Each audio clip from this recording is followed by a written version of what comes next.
Баршаларыңызға сәлем қыздар, каналыма қош келдіңіздер. Бүгін сіздермен өте оңай әрі тез жасалатын және сатылымға да шығара алатын кекс дайындайтын боламыз.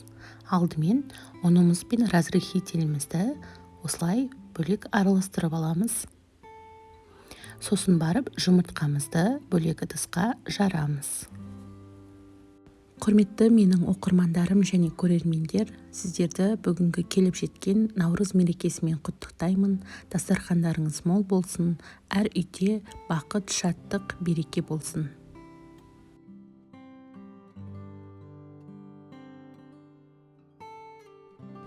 Осылайша жұмыртқаларымызды жарып аламыз, сосын қалған заттарымыздың бәрін осы ыдысқа салатын боламыз. Қантымызды, сұйық май,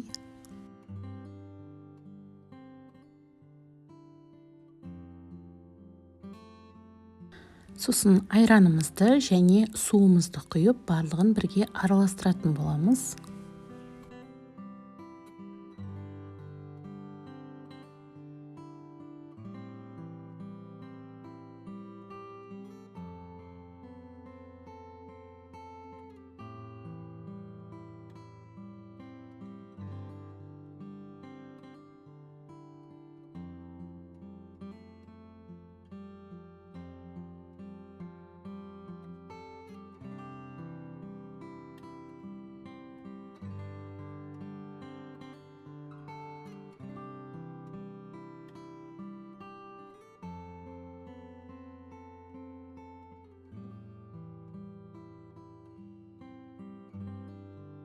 Сұйықтығымызды қантымыз ерігенше жақсылап араластырып болған соң, ұнымызды жайлап салып, осылайша араластырып қою кекстің қамырын дайындайтын боламыз.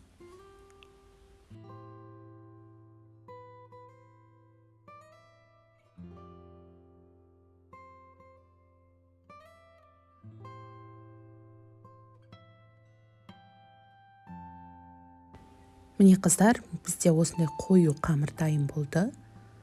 Енді осыны кекстің формасына салып пісіретін боламыз.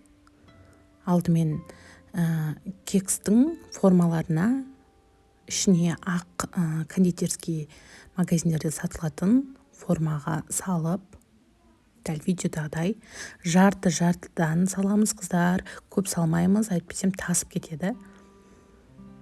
Ортасына дейін салып пісіретін боламыз.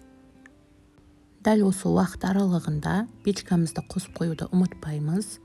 180 градус қызып тұрған пеште 20-25 минутқа салып пісіріп аламыз.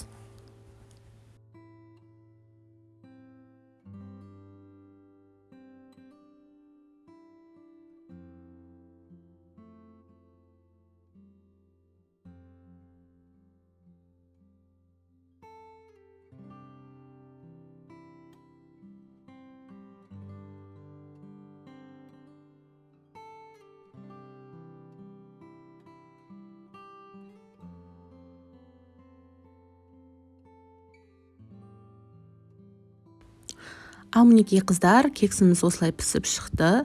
Формадан осылай төңкерсек тез алына салады. Және кексті суытып болған соң, осындай пакеттерге салып, суыған соң міндетті түрде суытып алыңыздар. Пакеттерге салып, сатылымға шығарсаңыздар да болады. Ал қыздар, барлықтарыңызға сәттілік, баршаларыңызға Алла табысты болуды нәсіп етсін. Дастархандарыңыз мол болсын, алға қойған мақсаттарыңыз орындала берсін. Әрдайым ізденісте жүрген қыздарға үлкен табыс тілеймін. Менің видеоларым ұнап жатса, маған тіркелуді ұмытпаңыздар. Маған лайк басып, менің де еңбегімді бағалап өтіңіздер. Ал баршаларыңызға сәттілік. Мен сіздерді жақсы көремін. Сіздермен болған мен Дана. Алда әлі талай күшті керемет рецепттермен бөлісемін. Баршаңызға рахмет.